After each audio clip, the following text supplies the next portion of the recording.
रूस के राष्ट्रपति पुतिन ने साफ कह दिया है कि ईरान के न्यूक्लियर प्लांट में जो भी रूसी विशेषज्ञ काम कर रहे हैं वहां से नहीं हटाए जाएंगे। इसका मतलब है कि उधर से चैलेंज आ रहा है। इस बीच हर गुजरते दिन के साथ दोस्तों रूस की भूमिका वो अहम होती जा रही है। अमेरिका अगर ईरान को कह सकता है कि उसके नागरिकों को कुछ नहीं होना चाहिए, तो क्या रूस इसराइल को नहीं कह सकता? ईरान के पास परमाणु बम है या नहीं, यह सवाल हर दिन बड़ा होता है, उलझ भी जाता है। रूस यहां पर बड़ी भूमिका निभाना चाहता है। रूस कह रहा है कि मैं मध्यस्थता की भूमिका निभाने को तैयार हूं। लेकिन इस बीच दोस्तों खबर यह भी आई है कि जिस अंतर्राष्ट्रीय परमाणु ऊर्जा एजेंसी यानी IAEA की रिपोर्ट को आधार बना करके इजराइल ने ईरान पर हमला किया, उस एजेंसी ने भी पल्ला झाड़ लिया है। उसने कहा है कि हमारी रिपोर्ट युद्ध का आधार नहीं हो सकती, युद्ध एक राजनीतिक निर्णय है। ईरान के अधिकारी लगातार अमेरिका को टारगेट कर रहे हैं। अमेरिका के खिलाफ ईरान में नारे लगने की खबर है कि अगर खामेनी को मार दिया जाता है तो उससे ज्यादा खौफनाक कोई बात नहीं हो सकती। इनफैक्ट पुतिन ने यह भी कहा था कि हमने ईरान से कहा था कि आप हमारा एयर डिफेंस सिस्टम ले लीजिए जिसके जरिए आपके शहर सुरक्षित रहेंगे, मगर ईरान ने ऐसा करने से इनकार किया। इसराइल को बहस में इस बात को लेकर कोई सफलता नहीं मिल पा रही कि ईरान के पास परमाणु बम है या नहीं। वो किसी भी तरह से अपने हमले को उचित नहीं ठहरा पा रहा। दोस्तों नमस्कार, स्वागत है आपका न्यूज़ लगभग एक और नए वीडियो में। दोस्तों रूस ने साफ कह दिया है कि हम जो है कि अपने जो हमारा वहाँ लोग ईरान में हैं, अगर उन्हें कोई किसी प्रकार की अगर उन्हें तकलीफ़ होती है तो ये इसके खामियाजा जो है कि इजराइल को भुगतना होगा। अगर उनके ऊपर किसी प्रकार का हमला होता है तो इसका जो है कि जवाब रूस डायरेक्टली जो है कि उतर करके देगा। लेकिन अमेरिका को ये सोचना चाहिए कि जिस तरह से अमेरिका ने अपने जो लोग वहाँ पे फंसे हुए हैं उनको जिस तरह से सुरक्षा देने की बात अमेरिका कर रहा है, तो ठीक उसी प्रकार रूस भी चाहता है कि हमारे लोगों की सुरक्षा हो सके। लेकिन इसी के साथ ने भारत ने भी एक नया मिशन लॉन्च किया है जिसे सिंधु नाम दिया गया, और इस मिशन के तहत जो है कि ईरान से लोगों को बाहर निकाला गया है और भारत देश वापस आए हैं, और अब जो है कि इजराइल से भी लोगों को निकालने की बात कही जा रही है। तो दोस्तों जिस तरह से इजराइल और ईरान को लेकर के जिस तरह से विद्रोह और विवाद जिस तरह से आए दिन बढ़ते जा रहा है, इससे अब लगता है कि दोनों के बीच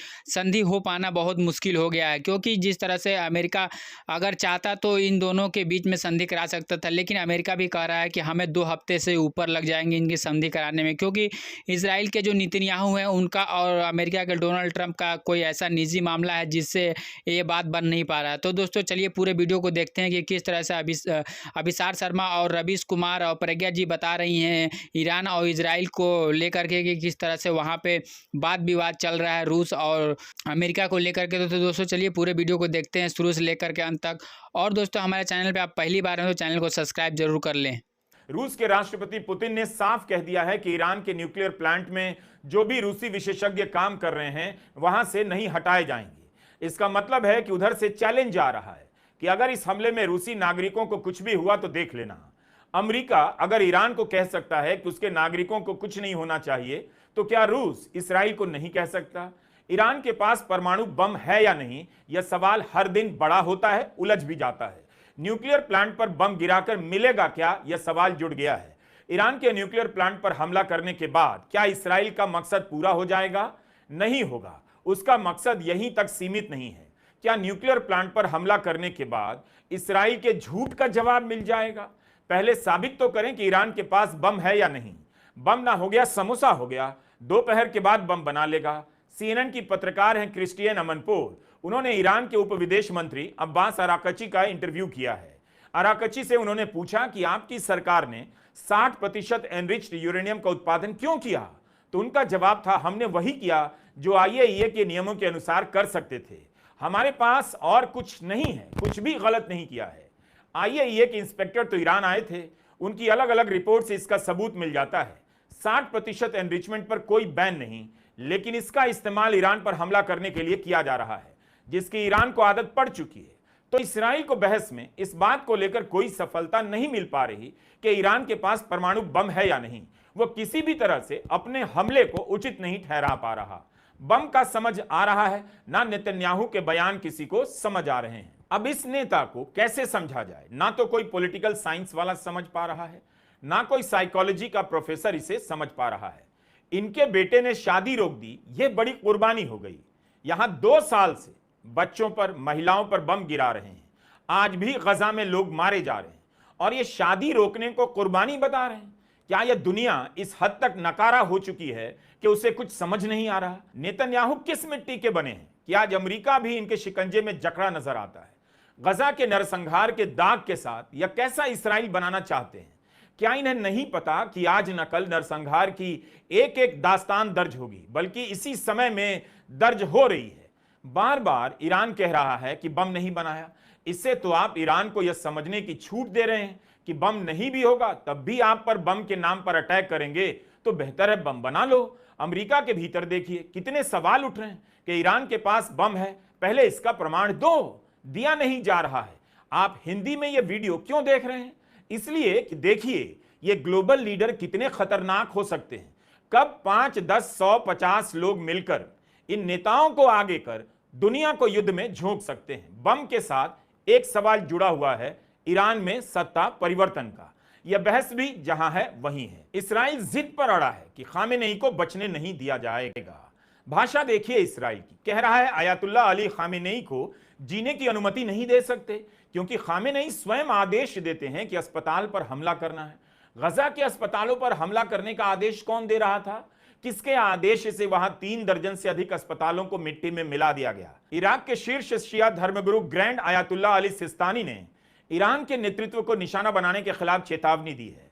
19 जून को उन्होंने कहा कि ईरान के धार्मिक और राजनीतिक नेतृत्व को निशाना बनाएंगे तो पूरे क्षेत्र में विनाश आ जाएगा। रूस के राष्ट्रपति के प्रवक्ता दिमित्री पेस्कोव ने कहा है, सत्ता परिवर्तन की कोई भी बातचीत कल्पना के परे है। इसके बारे में बात करना भी स्वीकार्य नहीं होगा। रूस और चीन सत्ता परिवर्तन के पक्ष में नहीं है। नेतन्याहू भी बीच बीच में बयान बदलते हैं कि वे सत्ता परिवर्तन नहीं चाहते, लेकिन इस युद्ध का परिणाम यही होगा। इनके रक्षा मंत्री बयान देते हैं कि खामेनेई को जीने का अधिकार नहीं है। सत्ता परिवर्तन को लेकर 100 तरह का प्रोपेगेंडा चल रहा है। एक तरफ यह चलाया जा रहा है ईरान की लीडरशिप को खत्म कर देंगे, दूसरी तरफ यह भी प्रोपेगेंडा चला रहे हैं कि ईरान की जनता मौजूदा नेतृत्व के खिलाफ विद्रोह कर देगी। एक तीसरा प्रोपेगेंडा यह भी चल रहा है कि इसराइल के हमले से घबराकर तेहरान के लोग भाग रहे हैं। तय कर लीजिए, डिसाइड कीजिए क्या कहना है। अगर हजारों लोग तेहरान छोड़कर भाग रहे हैं तो विद्रोह करने की योजना कौन बना रहा है? किससे उम्मीद कर रहे हैं? क्या जान बचाकर भागने वालों से आज सत्ता परिवर्तन की उम्मीद लगाए बैठे हैं? फिर इसराइल ईरान के टीवी चैनलों को क्यों हैक कर रहा है? जब वहां की जनता विद्रोह ही कर रही है तो आप टीवी क्यों हैक कर रहे हैं? मतलब आप ऊपर से बम गिराओ, लोग कमरे में बैठकर टीवी देखेंगे कि इसराइल अभी हैक करेगा और फर्जी प्रदर्शन का वीडियो दिखाएगा और उसे देखकर ईरान के लोग विद्रोह करेंगे। यह तो वैसा ही मामला है कि यूक्रेन पर हमला करने वाला रूस ईरान और इसराइल के हमले में संयम की सलाह दे रहा है। इसराइल का कुछ भी नहीं चल पा रहा सिवाय इसके कि अमेरिका उसके आगे मजबूर हो जाए।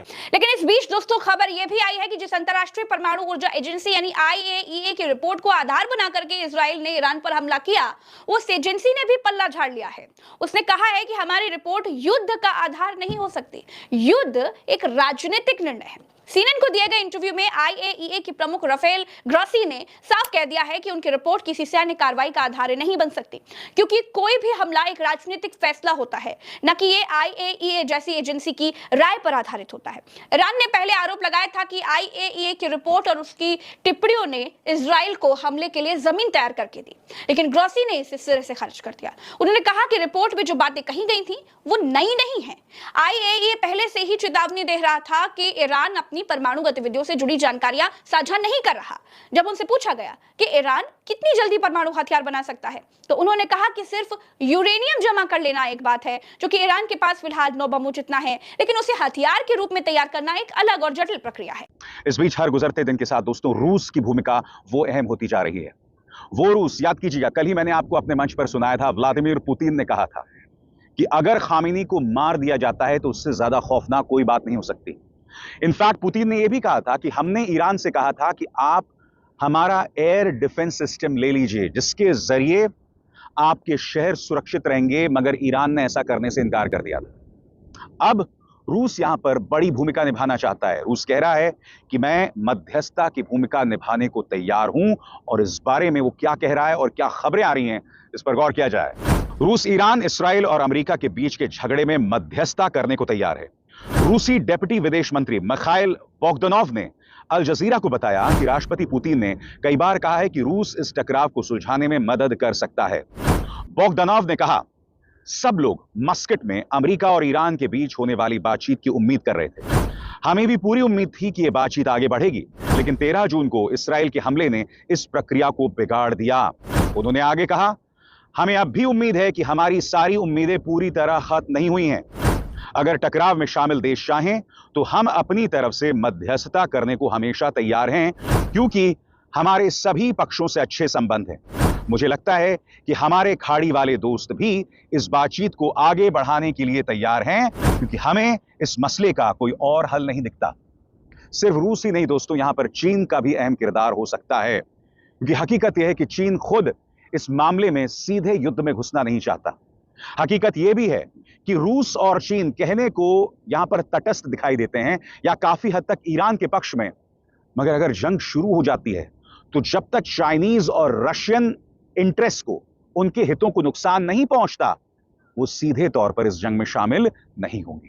जैसा कि आपने पूरे वीडियो में देखा कि किस तरह से रूस ये चाहता है कि दोनों देशों के बीच मध्यस्थता करा दे, क्योंकि रूस अभी भी ये बात को मान रहा है कि हम जो है कि चाहेंगे तो हम अभी इतना विश्वास है हमें कि दोनों देशों के बीच में हम मध्यस्थता करा सकते हैं, लेकिन क्यों नहीं हो पा रही है इसका अभी जो है कि नहीं मिल पा रहा है वजह, क्योंकि जिस तरह से डोनाल्ड ट्रंप यानी कि अमेरिका जिस तरह से इजराइल को लेकर के अभी खुल के सामने नहीं आ रहा है इस युद्ध में, लेकिन फिर भी अभी दूसरे जो देश हैं वो बाहर से ही जो है कि ईरान की मदद कर रहे हैं, और ईरान को इस तरह से मदद रूस कर रहा है कि रूस ने कह दिया है कि हम ईरान को अपना एयर डिफेंस सिस्टम दे देंगे जिससे उसकी रक्षा होगा, और साथ में ईरान में जो रूस के जो नागरिक रह रहे हैं उनकी भी हिफाजत होगा दोस्तों। लेकिन ईरान ने इसको एयर डिफेंस सिस्टम को लेने से मना कर दिया है, जिस तरह से आपने वीडियो में सुना अभिसार शर्मा से, और जिस तरह से रवीश कुमार ने अपनी बातों को बताया रूस को लेकर के कि रूस किस तरह से जो है कि इजराइल और ईरान को लेकर के किस तरह से बातें कर रहा है, वो सारी बातें हमने जाना इस वीडियो में और समझा। तो दोस्तों आपकी अपनी पर्सनल राय क्या इस वीडियो पे जरूर लिखिएगा। दोस्तों वीडियो अगर अच्छी लगी हो तो वीडियो को लाइक शेयर और हमारे चैनल को सब्सक्राइब जरूर करें। हम अपने चैनल के माध्यम से आपको जागरूक कराते हैं और जानकारियाँ देते हैं देश विदेश की और राजनीति की। तो दोस्तों आज के लिए बस इतना ही, मिलते हैं फिर एक नए वीडियो और नए टॉपिक के साथ। तब तक के लिए नमस्कार, सलाम और सत श्री अकाल। फिर मिलेंगे, खुदा हाफिज। आपका दिन शुभ हो।